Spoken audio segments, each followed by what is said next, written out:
Saya tahu sekali track record kawan saya ini. Munarman ini kawan saya.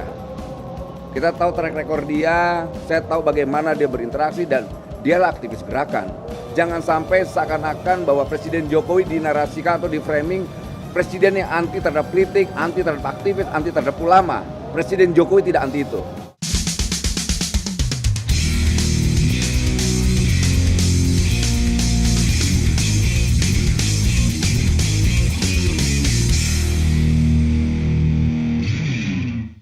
Saya nggak berani main-main sama ideologi.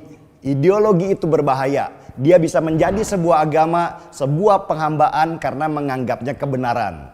Jadi siapapun yang bermain-main dengan ideologi selain Pancasila, saya yang akan menentangnya di barisan paling depan. Dulu ketika ada film animasi anak-anak yang menggambarkan anak Indonesia berpakaian seperti Muslim di Timur Tengah, saya juga teriak keras. Karena anak Indonesia yang Muslim nggak seperti itu. Muslim di Indonesia adalah Muslim Melayu dan mereka nggak pakai gamis dalam kehidupan sehari-hari. Apalagi ketika saya tahu kalau di belakang film animasi anak-anak itu ada yang bernama Felix Xiao. Makinlah saya teriak keras. Lucunya yang jadi produser filmnya adalah seorang sutradara yang beragama Kristen. Dan saya baru tahu kalau film animasi anak-anak itu memang ditujukan untuk jualan dengan mengambil pasar agama Islam di Indonesia yang mayoritas penduduknya. Saya kemudian dimarahi beberapa teman karena teriakan keras saya itu. Saya nggak peduli. Buat saya ideologi itu jangan pernah dibuat main-main. Jangan pernah toleran kepada mereka. Apalagi kepada ideologi yang bertentangan dengan Pancasila.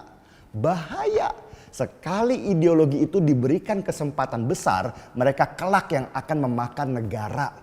Mereka itu seperti monster yang jinak ketika kecil, tetapi ganasnya bukan main ketika sudah dewasa. Saya sampai bilang ke teman saya itu, saya berteman baik dengan kamu. Tapi ketika kamu yang malah jadi alat supaya ideologi keras itu berkembang, saya yang akan menjadi musuh kamu. Dalam hal ini, saya keras. Gak pandang siapapun dia, apa jabatannya, berapa banyak uangnya, dan seberapa dekat hubungannya. Gak ada toleransi dalam menyikapi ideologi yang bertentangan dengan Pancasila ini. Saya ingat sekali ketika membaca buku Taliban yang ditulis oleh wartawan Pakistan, Ahmed Rashid. Di situ digambarkan bagaimana ideologi Taliban berkembang di Afghanistan dengan penuh pembelaan oleh kaum terpelajar dengan alasan klasik yaitu kebebasan berekspresi. Dan akhirnya karena dianggap benar ideologi Taliban berkembang di desa-desa. Pada akhirnya ketika mereka sudah kuat, mereka menguasai ibu kota dan negara akhirnya di tangan mereka. Coba. Tahu siapa yang pertama kali Taliban kejar ketika mereka berkuasa?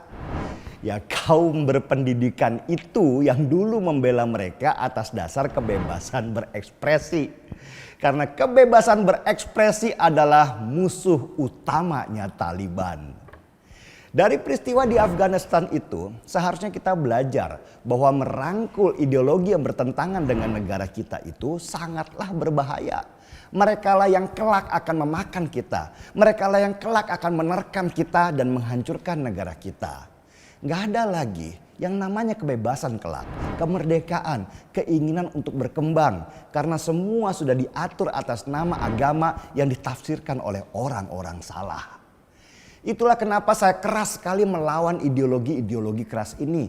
Ideologi khilafah yang ingin menjadikan negeri ini negeri agama.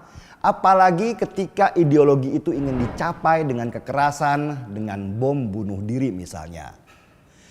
Dan ketika kemarin saya membaca berita, seorang teman bernama Immanuel Ebenezer, ketua relawan Jokowi Mania, menjadi saksi yang meringankan Munarman hanya karena dia berteman dengan orang itu. Saya benar-benar marah besar. Immanuel Ebenezer atau biasa dipanggil Noel itu adalah orang yang saya kenal aktif di pergerakan aktivis 98. Dia sekarang jadi komisaris di anak perusahaan BUMN.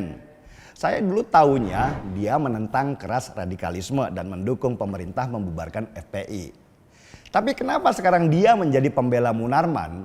Apa dia nggak tahu kalau Munarman lah orang yang paling jahat karena menjadi inspirator para teroris dengan membangun gerakan berbayat kepada organisasi teroris itu?